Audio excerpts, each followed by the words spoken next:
Good Vach, Shavua Tov, Birshus, and with the permission of friends old and new. Tonight we begin the fifth Mishnah. Let us continue and let's get right on.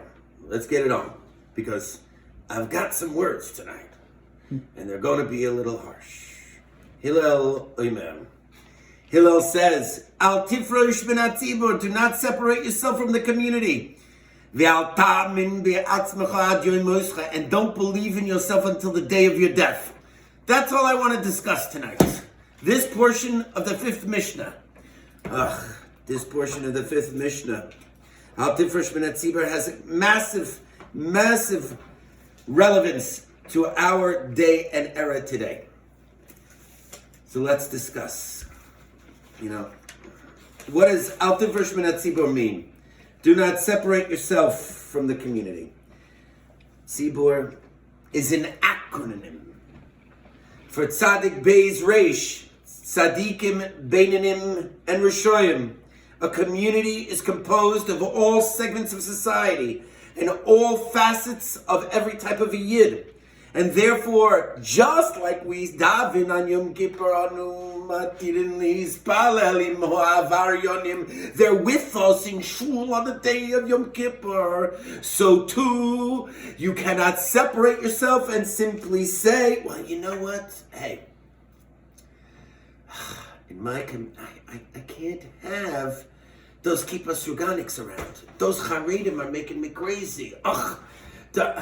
The guy that davens in that shul, he's pasnished. A tzibur consists of all Jewry. Al tifrosh min hatzibur. Do not separate yourself from the community. Who is a person likened to that separates himself from the community? You know who? The Rasha himself is considered a person who separates himself from the community, as the Haggadah says, because he excluded himself from the general. Therefore, he's a person who's considered to be there, a person who uproots the ikar, the essence. His separation is deemed like apostasy. Now, according to the Shulchan Aruch, one who is a moiser, an informant, and he writes a pair of tefillin, meaning the guy is clothed in the cloak externally of somebody who's a Rasha, but yet internally, on a certain level, he writes tefillin. The tefillin is deemed invalid. I'd like to suggest that the opposite is true as well. You can't be a chosed in Pinsk wearing a fur coat when it's 900 degrees outside. That means you're cloaking yourself in religious mask and garb, but your rotten interior is disgusting to the core. Rabbi say, Al Tefreš min hatzibur. The Rambam states in Hilchos Tshuva that a person who separates himself, whether he committed an avera or not, a technical avera or not, the mere fact that he separates himself from the community, such a Jew is considered a purish min hatzibur. Now, excuse me. I would like to go on just a little bit more on what is a person who's purish min hatzibur. The Mishnah, the adages that come to us in Masechta Derech Eretz. Believe it or not, there's a Masechta called Derech Eretz. And it says as follows, Lo yischak odem bein haboichim, a person should not laugh if he's amidst those who are crying. V'lo yivke ben hasochkim, and he should not cry when people are laughing.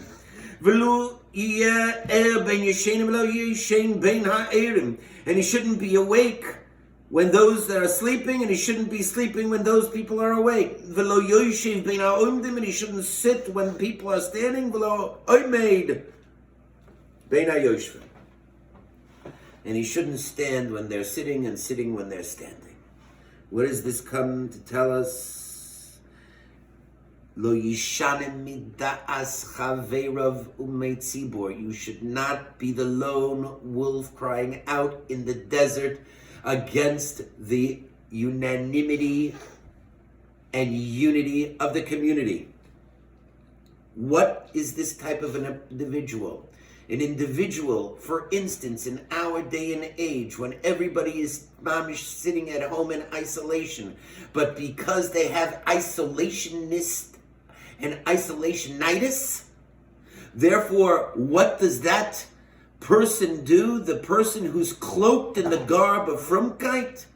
Well, he's got a farchinyokt frumkeit run amok. He's mamish the chassid from Pinsk, the Pelsk, who's wearing a fur coat in 900 degrees summer, but is rotten, is stink, and his inside underneath the coat is stinking and rotten to the core. Rabbi say, the whole community is keeping to a certain standard. The whole entire community is saying, keep people safe. And yet, with glee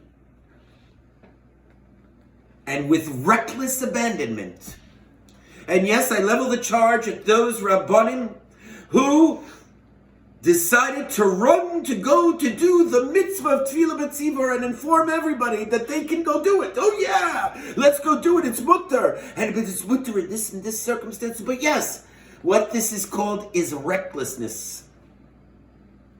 And those Rabbanim who think that they know better than all of the healthcare officials who say the opposite are simply being reckless. And on this, I'd like to say the following. Haporshin midarchei hatzibur, the Gemara tells us, ein kroveihen chayovim nehisabel obeim. When they pass on to the next world, their relatives don't have to be misabel for them. Hey. What happens? What happens? What happens when halachists and rabbanim, they go against the grain of the majority? This, I could go on for hours, but the hour is late and the zman lost nicht. The Gemara in Tainus tells us, yes, I levy the charge on them. You see, I'm not worried about a constituency. No one's paying my salary to say the correct and appropriate, politically correct thing. I don't care. What I care about is life. V'chai b'hem u'v'charta v'chayim. And yet, those people who think that they know better in order to perform a mitzvah of Tefillah B'tzibur, what is more important, V'chai b'hem or Tefillah B'tzibur? U'b'charta v'chayim or Tefillah B'tzibur? Let me guess. V'chai b'hem. It suspends everything. That's not a Yahared V'la Yavor, Tefillah B'tzibur. The Gemara in Tainus tells us that when a person dies, two malachim, they come and escort him to the pearly gates. And then they place their hands on this person's head. And what do they say? This person separated himself from the community. Rabbi say, what's the next line that Hillel says? Don't believe in yourself so much until the day of your death. Rabbi Yochanan ben Zakkai, the great leader of Klal Yisrael, when he was on his deathbed, this man didn't even know whether he was going to Shemayim or Gehenna for what he did in choosing Yavne over the Beis HaMikdash. And yet, during his era, the blame for the destruction of the Beis HaMikdash was placed on Rabbi Zcharia bar Rav Kilos. Mipnei avnusosov shel Rabbi Zcharia bar Rav Kilos charav Beis HaMikdash. The Gemara in Gittin tells us. What did he do?